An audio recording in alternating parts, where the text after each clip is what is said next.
Good morning and welcome to another edition of the Kitchings Table. I'm your host, Earl Kitchings, and as usual on Tuesday, we like to bring you another edition of our show, and we hope that our shows have been helpful or informative or a combination of the two for you and your friends and family, something you can use to have a conversation about as opposed to just always talking about the weather. A lot of times we search for things to talk about, and here at the Kitchings Table, we hope that we're providing you with a buffet of things that maybe have crossed your mind or maybe haven't crossed your mind that you wish somebody would talk about. Joining me as usual on my on our show today is my co-host, Ms. Ronline Cannady. Good morning, Ronline. Good morning, Earl. How are you doing this morning? I'm doing wonderfully well. Thank you for asking. You're welcome. So, in the past 5 years, one of the major topics in this country, I don't know if it's a topic in countries outside of the U.S. borders, but I definitely know in this country, the topic of housing has become a very important and strong issue simply because it seems as though there's not enough housing or housing is too expensive or a combination of the two.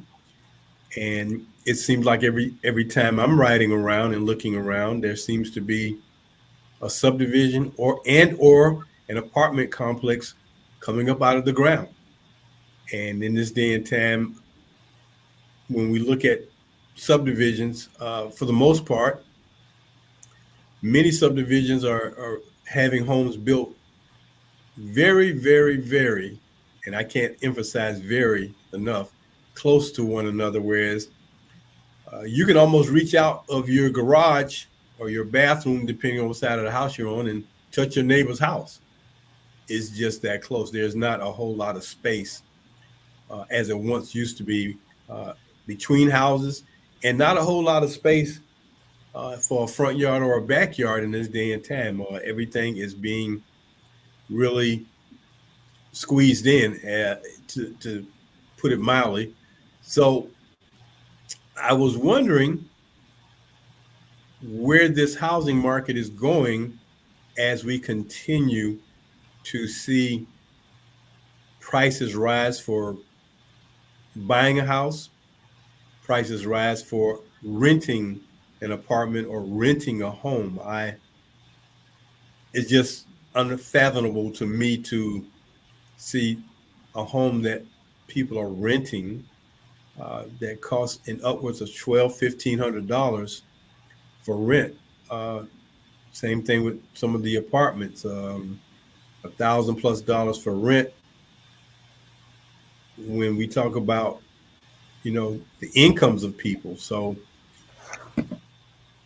this is part of why our topic for today deals with uh, solutions to possible solutions. I'll put it that way, possible solutions. It may not be the solution, but it's definitely possible solutions to the housing market and the housing crisis to some degree.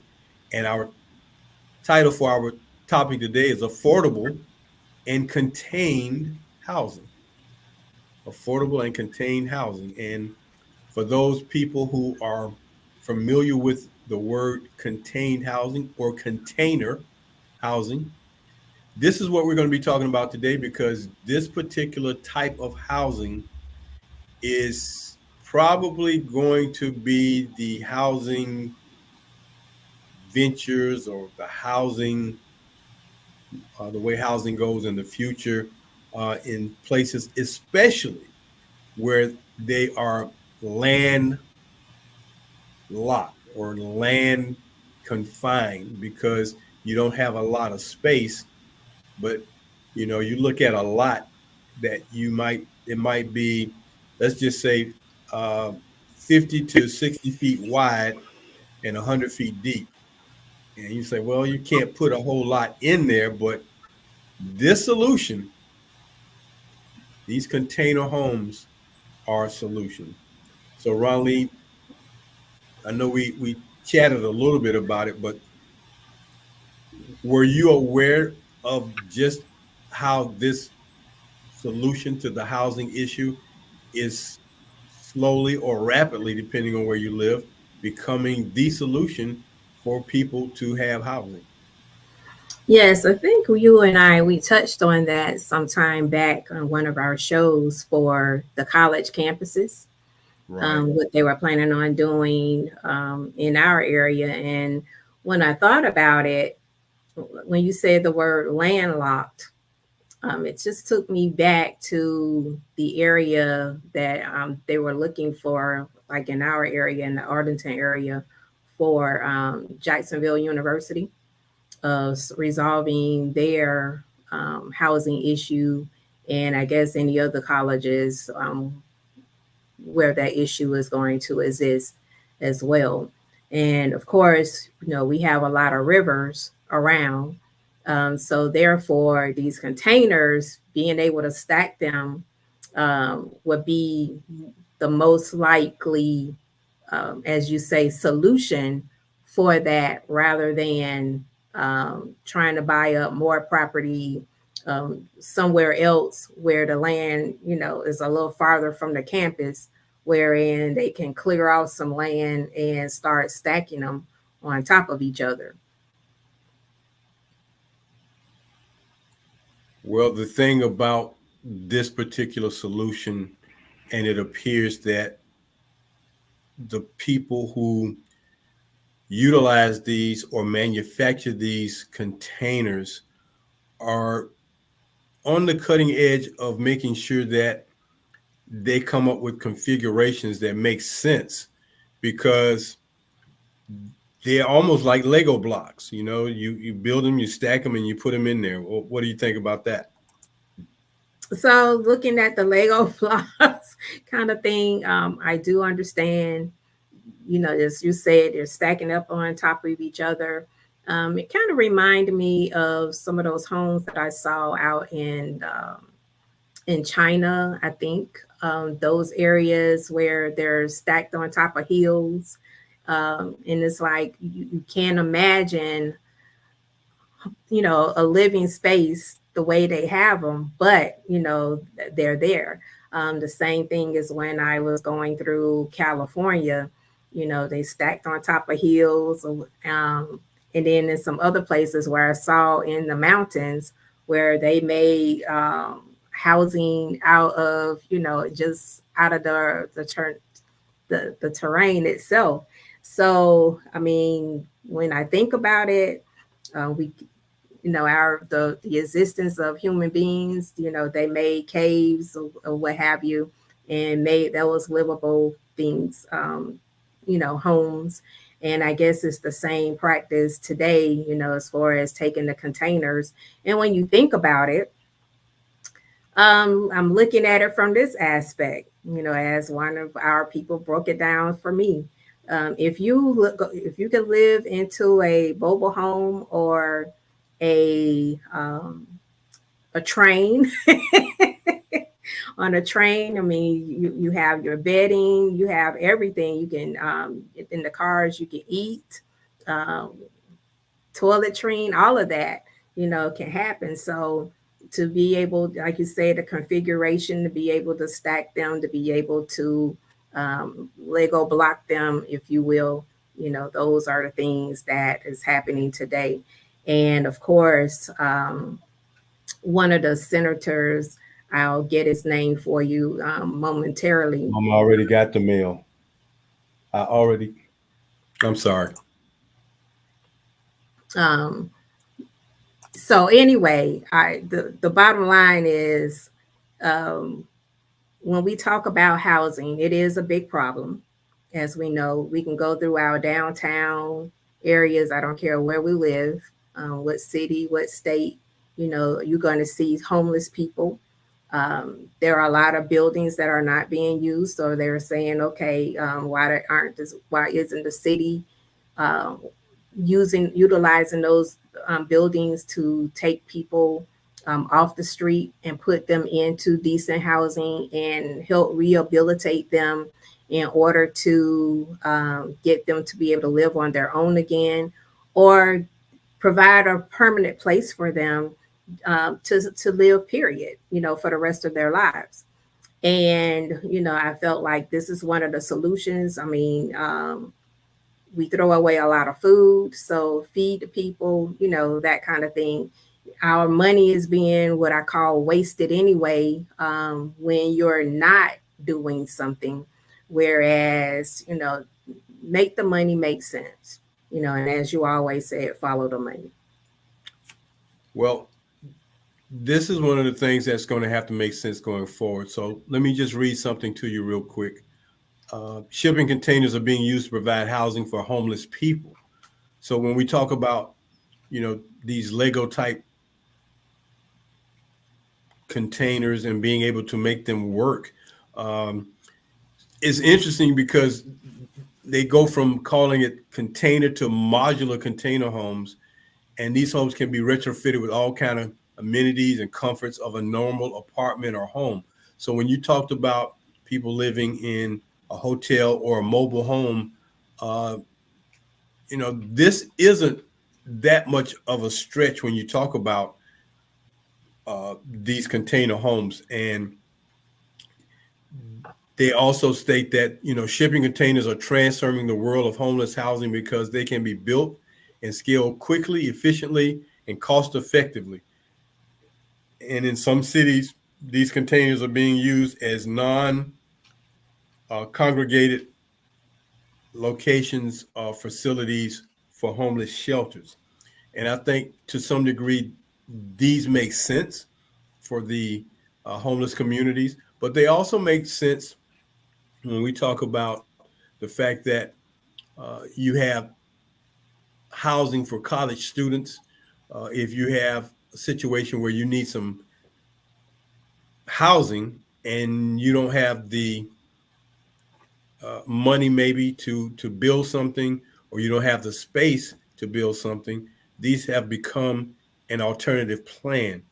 And when you talk about the funding or the necessary funds for such things, I'm sure the first question that will arise in thinking about this particular solution for housing is, well, how much do these things cost, and what is the cost for building a container home, depending on how many levels you want to utilize, and getting them to these locations. Because if you start thinking about rural parts of the country, which maybe or maybe not have a need for it, uh, getting a container to that location is one thing, but then building is a different thing. But there are companies, and I ran across several companies that now manufacture these containers. And I think what they're doing is they're manufacturing these containers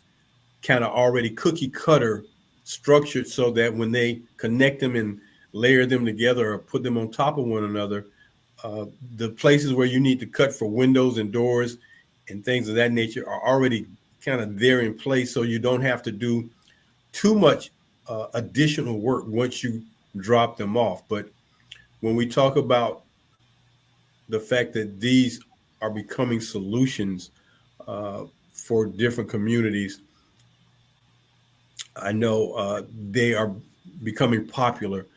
And, the city of Charlotte, North Carolina, is using containers as a solution for the housing demand there in that city. And one of the things I thought about, Ronline, was, well, they can build or use these. They're made out of metal. How do you ensure that the corrosion from the metal doesn't take place? Because, you know, it's one thing to live in a sort of a dry area where there's not a lot of water or moisture. But if you live in a different place, or, in the places where there's snow, that snow corrodes, that water corrodes metal. So maybe the structures are, as have some kind of Scotch guard, I guess would be a way to put around them. But as these homes containers become more popular, the landscaping is going to be different. And from the outside, you can see they have a unique structure because they are so wide and so long. But then when you Lego them together, and I'm gonna show a floor plan and then how one of these looks from the inside, because I think aesthetically you're wanting to make sure on the inside it functions for you, not so much the outside. And then, of course, there you go. So you can see what the structure will look like. Now, the one on the bottom, that would be a 53-foot container. So the next time you're out and about and you see a truck with containers on them, take note of the length of them. They're about the same width. The length varies. So the longer it is, the more space you'll have. But then the upper photograph shows you just how two containers placed almost side by side can make for quite comfortable living space if you're single and just need that particular spacing, or you don't need a whole lot of space. It's like almost like a studio apartment. I mean, a studio apartment is, just one big room with uh, a bathroom. That's the way I looked at them when I was uh, had to look at apartments. A big room with a bathroom. But in this day and time, they're stating that the cost of these containers range anywhere from $2,000 to $5,000.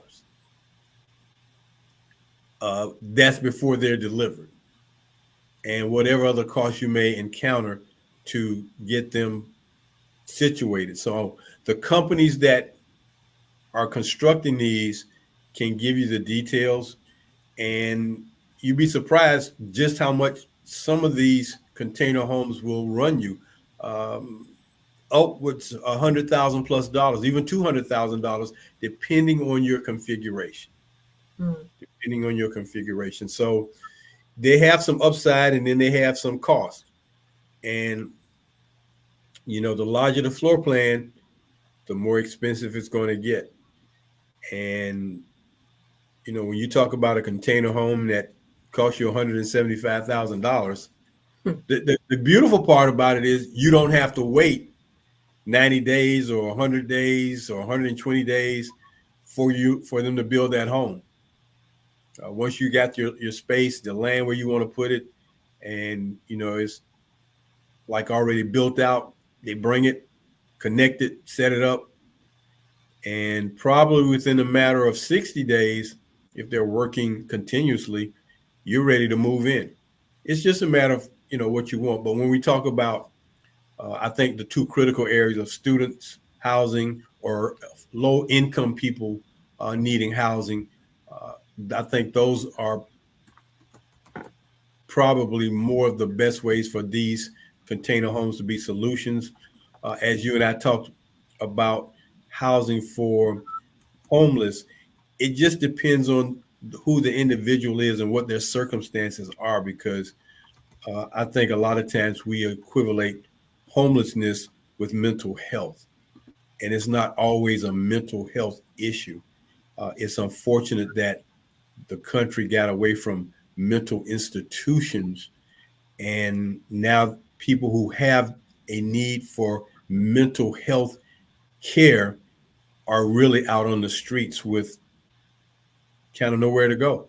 And then when they create a problem, instead of sending professionals to deal with it, they have to deal with law enforcement authorities who are not trained to deal with people with mental health issues. But that's a subject and a topic for a whole nother day on the Kitchings Table that we can talk about. One thing I did want to go into was the fact that with this affordable housing, with this container housing, uh, I'm wondering whether the federal government is going to really delve into this particular type of housing under their uh, Section 8A housing codes. I wonder if that's going to be something the government gets into. And Section 8 provides rental housing assistance to low income households by paying private landlords on behalf of the tenants. Approximately 68% of this assistance benefits seniors children's and individuals with disabilities. So Mhm. that's Section 8. And what they are saying in 2022, about 2.3 million out of 5.2 million households received rental assistance through Section 8.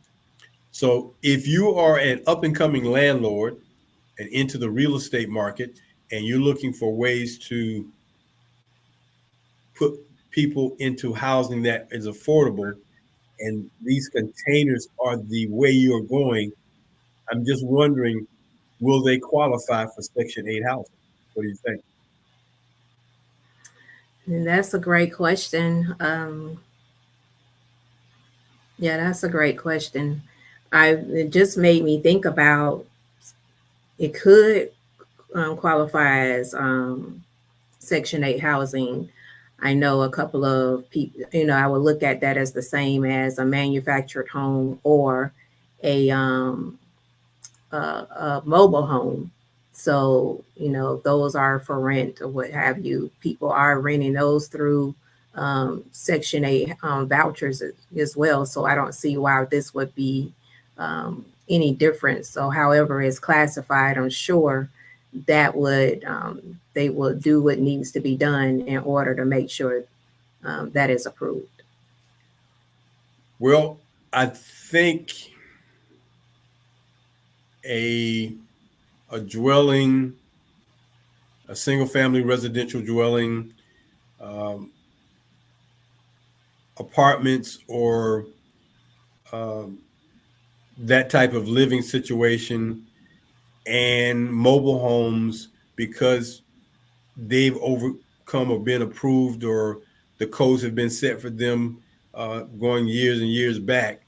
With this particular new thought of housing based on these structures, based on these containers, of course, there has to be some vetting of safety issues and other issues that may disqualify them from this Section 8A housing until the government and the people who are manufacturing these, put the right codes in place and the right things in place in order for them to qualify. I think they are a great solution.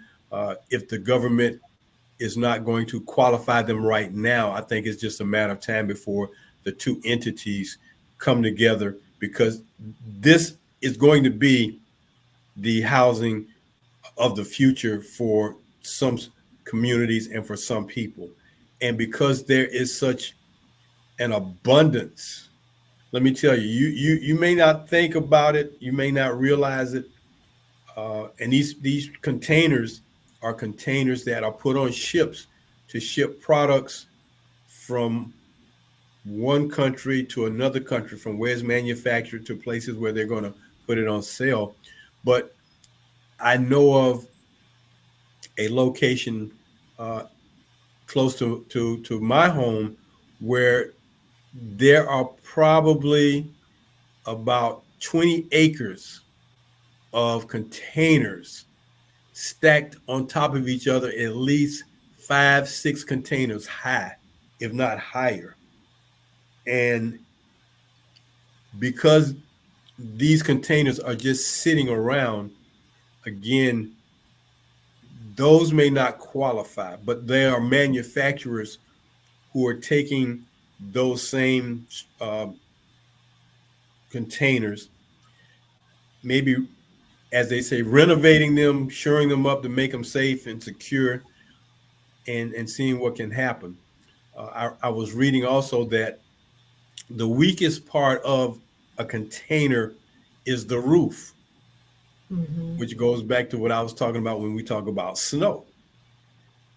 If the weakest part, because the walls of the container support that top part, and if the corrosion factor sets in or the weight factor sets in, it could be a problem. So I think it's just going to depend on location and the coding of these. But from an 8A, from in a Section 8 housing situation, but otherwise, it's getting ready to be the solution. And it's not going to be long before you see these communities. I think, when you brought up the point about mobile homes, uh, here in Florida, there are communities that that's all there are in those communities. Mobile homes, single, double wide, some of them triple wide.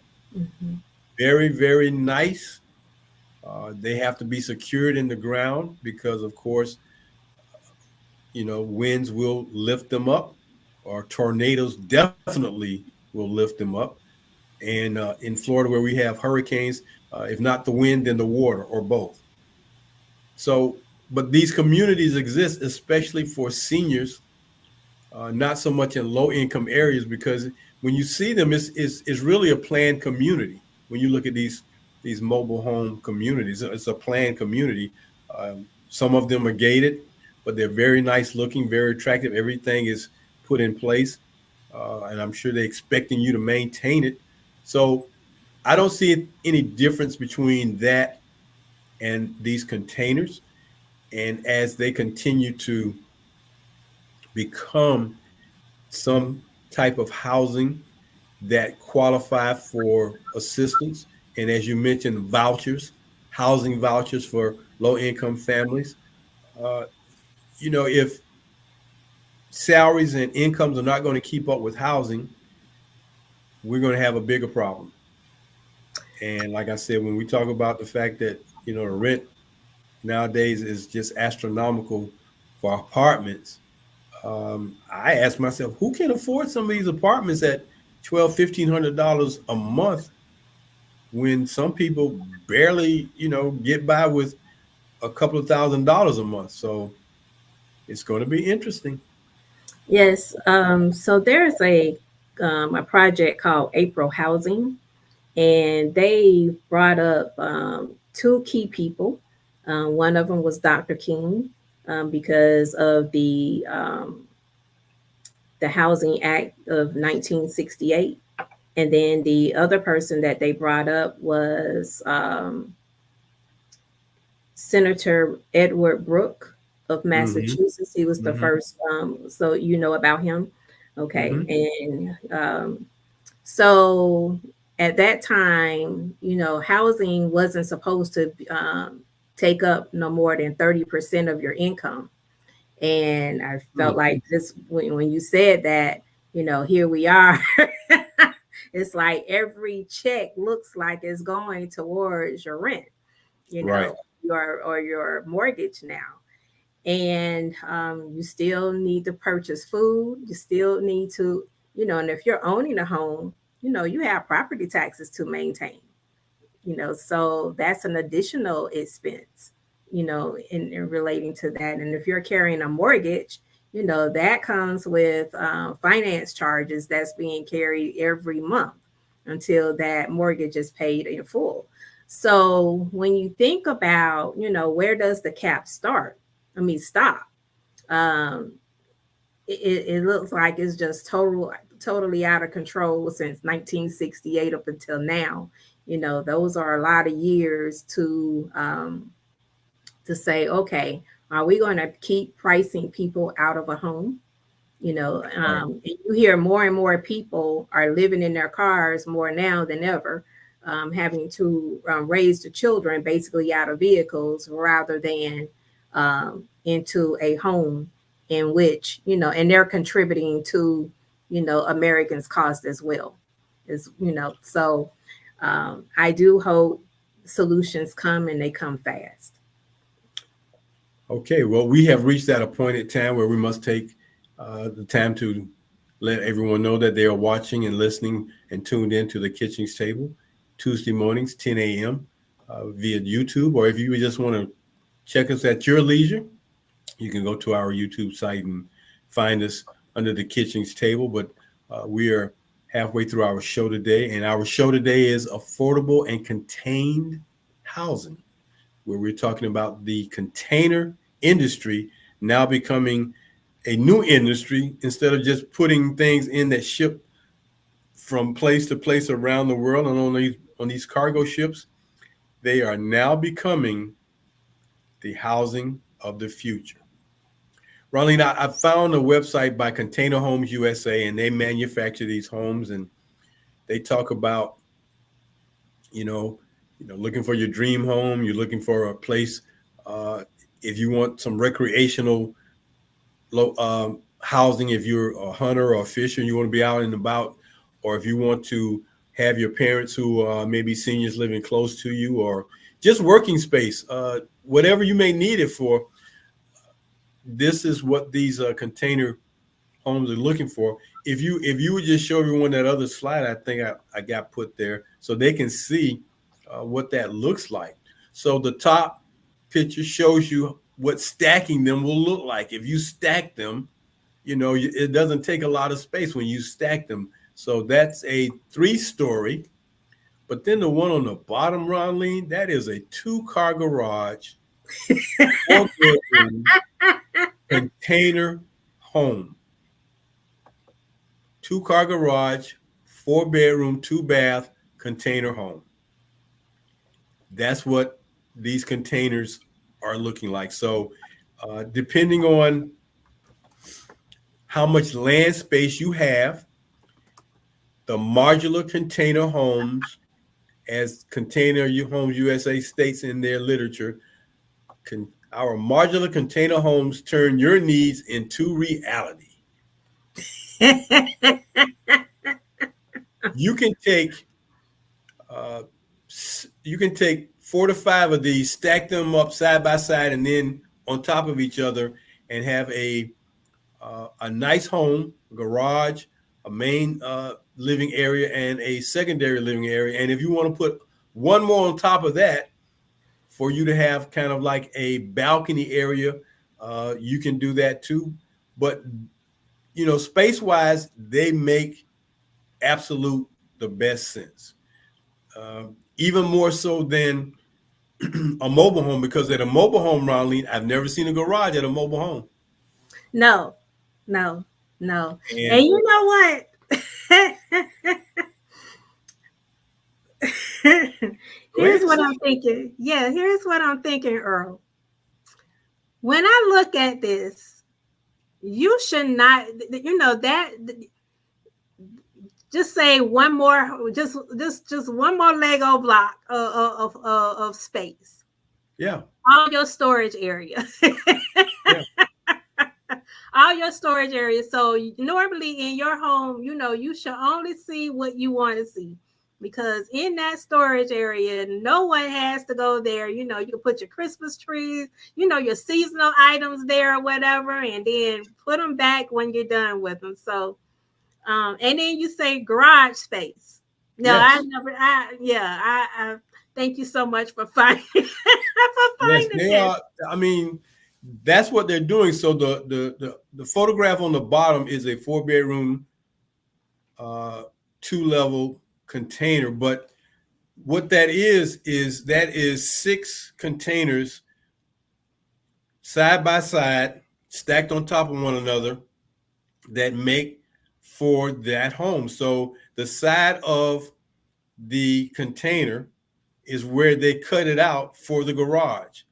And as you can see, the windows on the very top level, there are windows there. There's that middle level, there's a patio where you walk out. And then if you look at it from the left side looking back to the right, you can actually see how those 2 containers are side by side. And when they, connect them and open them up and have all that space, it's like, well, yeah, that works. So, but that particular 4-bedroom home could run you $200,000 plus, but it's very nice looking. It's very efficient. And again, the only thing you have to worry about is finding the land and, making sure that uh, it's well built. That's one of the things. But then what came to mind too, Ronline, is this, and here's something that may be a new uh, thing for you. What about the insurance on these? It's a, Yeah. it's a different kind of dwelling, so it may require different types of insurance. So as this becomes a popular mode of housing, you have to think about, well, what about the insurance? Yes, so right now, what comes to mind is dealing with property and casualty. I guess the same type of insurance that covers the containers today, those um, those portables that we've often seen as part of manufactured homes and things like that. So it will probably be the same thing, as well as the same thing with mobile homes. It's more like a vehicle insurance rather than a like for housing or whatever. And this could be a greater solution because a lot of people now can't afford the insurance on their homes, on their natural homes. So, uh, yeah, good. That's a great that's something to definitely research. It's definitely something to research.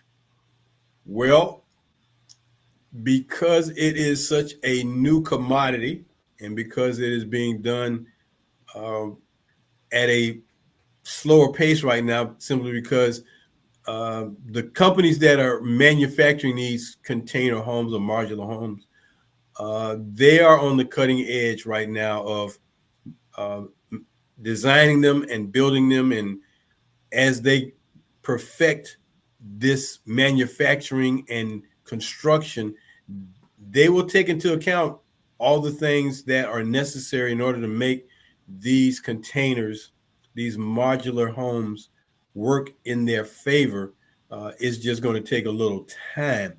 But as they are going through the process, as they're going through this process, and the thing would be to identify, well, where might these communities of container homes be, and who what companies are manufacturing? Because I guess if you are the insurance companies, you become, or if you're the agent for the insurance companies that now must insure these, you know, having a good relationship with the manufacturers and making sure everything is up to code and things like that will help the industry grow a lot faster, because now they don't have to put you on hold. It's like, oh, you got a modular home. Well, we don't insure those. You know, if you had a Mhm. mobile home, I would insure, but we don't insure the container homes yet. But if you're on the cutting edge and you already, if you are the agent for insuring container homes, and everybody's got to come to you because you know, it's like, okay, you know this business. Well, there's a new opportunity, and that's all I'm gonna say about that. It's a new opportunity. Yes, yes, yes. Because some states are forcing me to get my property and casualty insurance. So, yeah, may as well. And my thing was, it's like, okay, well, I don't see how that's going to benefit me. But now that we're talking about it on the kitchen's table, yeah, I think I will need to take a look at that. Thank you so Well, much for bringing it to my attention this way. the city of Charlotte is probably the template, and as they continue to prosper in that, the next areas where you would see some of this will be, instead of uh, land developers deciding that they want to do the brick and mortar apartments, I believe that they will take the land that they would normally build uh, 2, 3-story, 4-story apartment buildings, and now they will turn that land space into modular home spaces.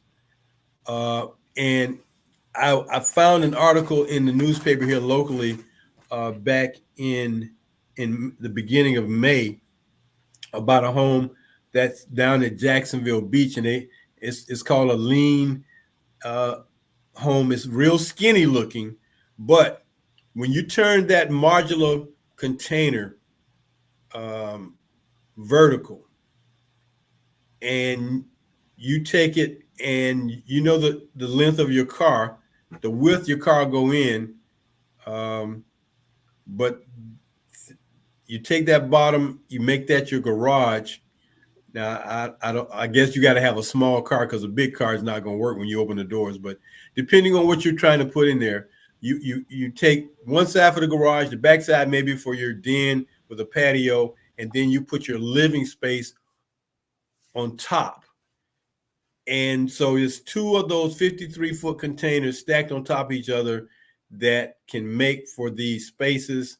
So when you do that, and like I said, let's just say 70 feet across is how much space you'll need for one of these. So you can take that plot of land and mathematically just you know cookie cutter it any kind of way you want to. And now instead of waiting on materials to be shipped in and waiting on the construction crews to build and all those things, because it does take a while. Uh, the Lego block plan, they trucking them in and setting them up and boom, boom, boom. And the next thing you know, there's that new subdivision or there's that new apartment space or whatever. I'm curious to hear what they're going to call these type of communities. It's apartment complex. No, it's not apartment. Well, it's a housing. Well, it's not really housing because it's modular. Well, whatever they're going to call it. But this is going to be the future in dwellings for homes. And I tell you what, Ronline, one of the best places to have a container home, if you've got some beach property and you want to utilize your space, because I'm sure you can situate those two containers into the beach property and secure them in a very strong way. It'd be kind of hard for winds to really kind of turn those things over if they're locked in well enough. And so it'll be just interesting to see where this whole industry goes and how it will find its niche in the marketplace, because it's coming. There's no doubt about it. And as we talked about, housing for low income or housing for homelessness or housing for living space on a college campus that may be landlocked. And I can think of a couple of colleges where they're landlocked, but these would make sense, especially for a single student.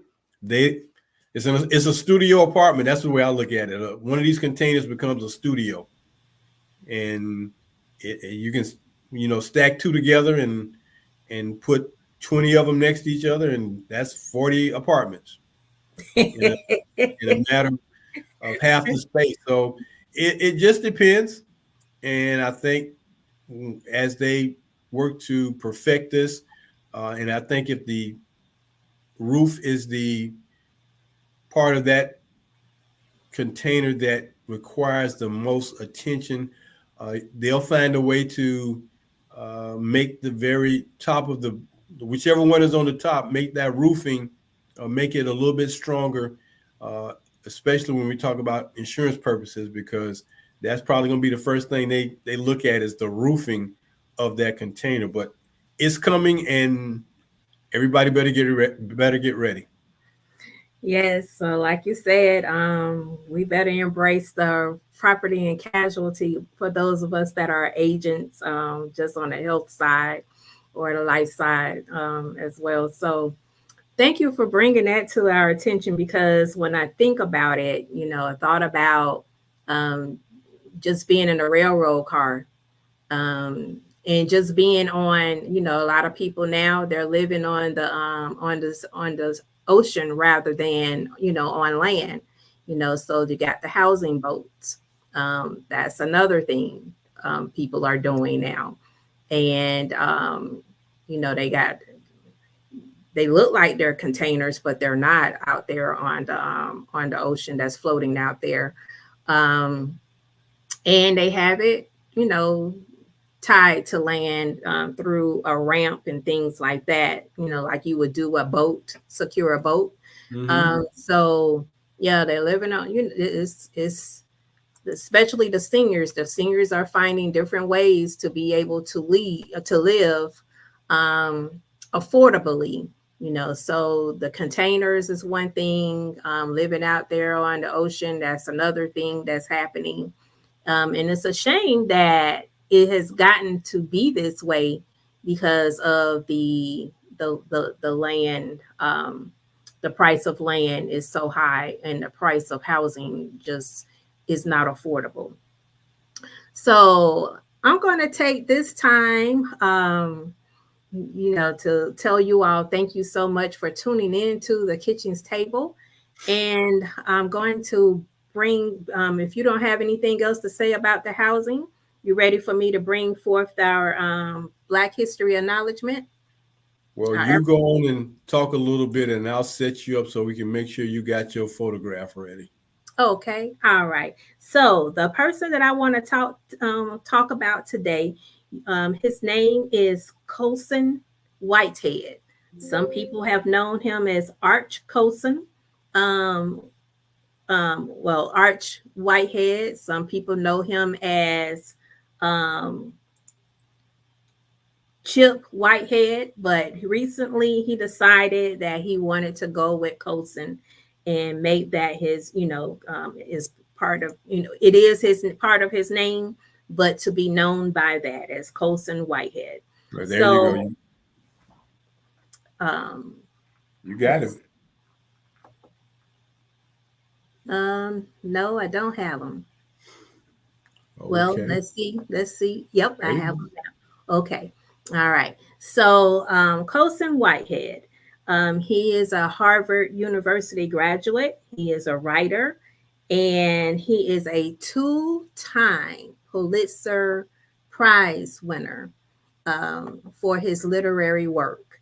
And the reason why I wanted to bring him to your attention today is because he recently released a book called The Crook Manifesto. But the reason why I wanted to bring him to your attention today is because of his work dealing with the Underground Railroad, which earned him a National Book Award for his fiction. And my understanding that this was one of the books, you know how Oprah used to do on her show, tell you what book to read. Well, the Underground Railroad was one of the selections for her book club 2.0. And it was chosen also by the former president, Barack Obama. He This was one of the five books that he read during his summer vacation. So I want to, because we're talking about the housing, and the Fair Housing Act was one of the things that allowed us to be able to even be able to afford, for those of us that are homeowners, to be able to afford housing today because of the groundwork that was laid by many that came before us, such as the late Dr. King and the late Congressman, Senator Edward Brooke of Massachusetts. And those people and all of those people who have gone before us wanted us, understood that it was important for us to have, to be able to be homeowners, to be able to be landowners, because that was the only way we were going to have a say in the United States of America in which we live. So Colson Whitehead, he is a dynamic writer, and I want to make sure I presented him to you all today. So for those of you who do not know him, start picking up his books and start reading what the things that he's talking about. So I turn it over to you, Earl, and thank you for allowing me to bring this to you all today. And for those of you who don't know anything about the April housing, please look that up so that you can understand what we're talking about today and how our taxes are being utilized and tax reform, and be able to understand all of that, how it plays in a part of our affordable housing if we're going to ever have any. okay. Well, that's going to do it for us today here on the Kitchings Table. We hope that you've learned something or gain something that will help you going forward. So, from my co-host Ronline Cannady, I'm W. Earl Kitchings saying until next Tuesday morning, go out and do something good for somebody else today. Have a great week, everybody. Bye bye.